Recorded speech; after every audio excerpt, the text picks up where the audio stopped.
if you haven't subscribed, don't forget to press that disappointingly red button somewhere on your screen. Just imagine the subscribe button being red. Ugh! Disgusting! Anyways, cue the goddamn intro.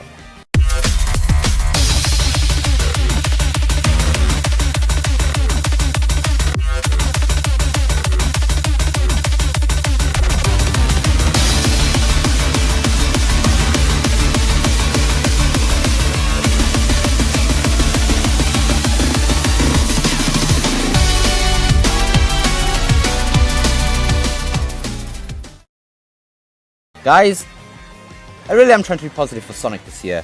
I really am.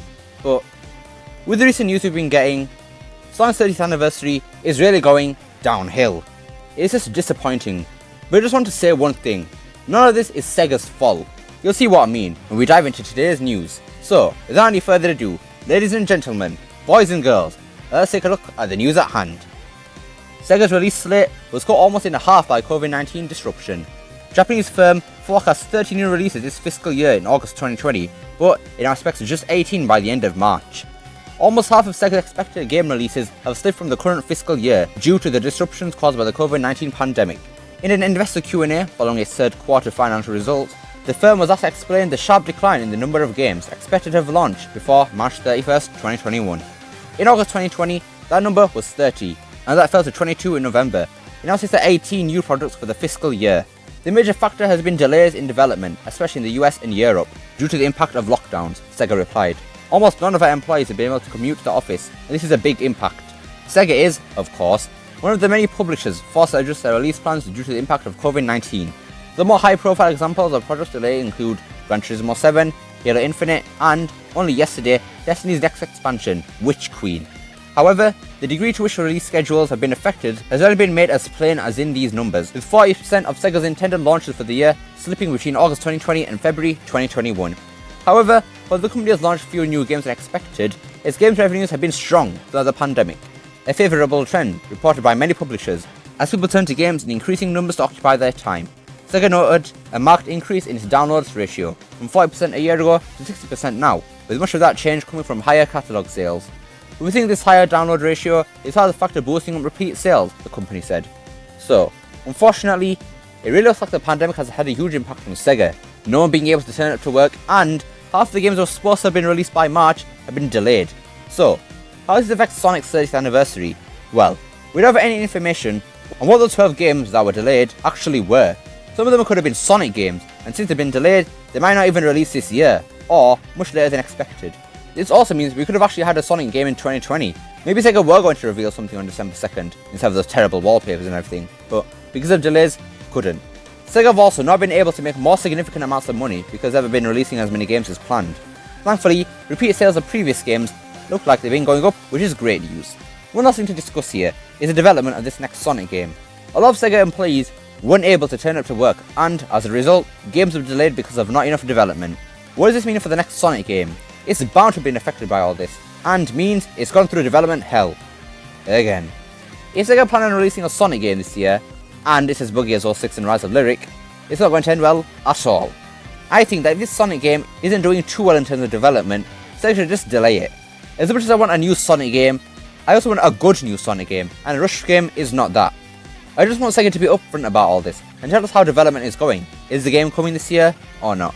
Just tell us so we aren't just sat here, waiting, only to be disappointed later. But it's time for the next bit of news today. So, on to Tales of Channel, we go on a new venture. The Sonic Rush adventure references are real right now. Sega Sammy in their latest Q&A with investors, using Sonic Prime as leverage to promote the Sonic IP rather than monetizing it. Despite strong game sales, projected new releases fell short by nearly half, citing development delays. #Sonic News. Sega Sammy expects Sonic Prime to strengthen Sonic IP, as pandemic slashed Sega's release schedule in nearly half. Sega gave more details in regards on how it's dealing with the pandemic, as well as its expectations of Sonic Prime. As the end of another fiscal year approaches for Sega's parent company, Sega Sammy, more details related to how the company has dealt with the COVID-19 pandemic and how it's dealing with Sonic Prime, the upcoming Sonic animation, have been revealed. In an Q&A. Tales Channel? Really? In a Q&A with investors, following their latest financial report, Sega Sammy was asked to explain the effects that the pandemic had on the company. Senior Vice President Yuichi Owaki admitted that the release schedule of video games suffered a setback. It was projected that last August that 30 new titles were released by this March, but they are now expected to release 18 titles, nearly half than originally thought. The major factor has been delays in development, especially in the US and Europe, due to the impact of the lockdowns. Almost none of our employees have been able to commute to the office, and that is a big impact. It was disclosed that Sega is still in the middle of formulating the plan for the next fiscal year's lineup, so not much information was able to be shared. When asked about Sonic Prime, Sega Sammy said it won't have direct financial gains from it, but it'll be used instead to bring attention to the Sonic property and its multifaceted rollout, strengthening it. About Sonic Prime, we're not thinking of monetizing by itself. Our stance is to implement the Sonic Prime as part of strengthening the IP. As Sega plans their lineup for the next fiscal year, more news related to the next Sonic the Hedgehog game will eventually be revealed. So, apart from the news that we already knew here, apparently Sega aren't looking to make any profit from Sonic Prime at all. It's just to get Sonic's name out there. I don't know how to feel about this, to be honest. On one hand, it does mean that Sonic will be able to be known to more people and everything, and possibly promote the next Sonic game. But on the other hand, I get the feeling that we won't be getting another season of Prime, if it's just for marketing reasons. I really think Sega should be looking to make a profit off of this, as they can then put it towards another season for more publicity, and also towards the next Sonic game, so they can hire more people to work on it, and just for a high quality game that is worth $60, or whatever that equates to in pounds. So, overall, from what this news has told us, it really seems that Sega is struggling at the moment right now, due to the pandemic, and I think we can try to help Sega out a bit. First of all, stop asking when the next game will release. I know they're all wanting a new Sonic game, and I am too, but if Sega hasn't told us anything yet, it's for good reason. They're most likely going to reveal it soon, they're most likely are going to be revealing it soon, or they just want to make sure that they put as much time and effort into this next game so that they can be proud of what they've created, and so can we.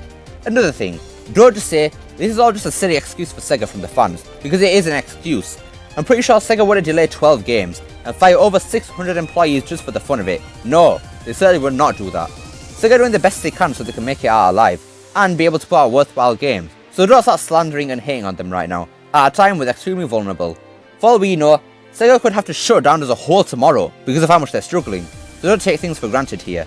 All Sega need to do, if they can't release a game this year, is just dedicate resources and time into porting their back catalogue to current hardware, so we'll have something to do, instead of just speculating and everything.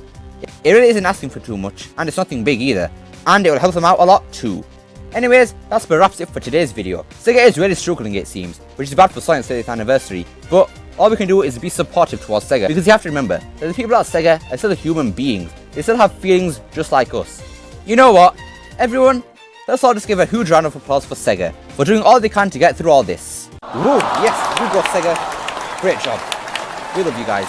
Anyways, hope you enjoyed this video. Don't forget to like, share, subscribe, especially that last one, and hope to see you next time. Peace.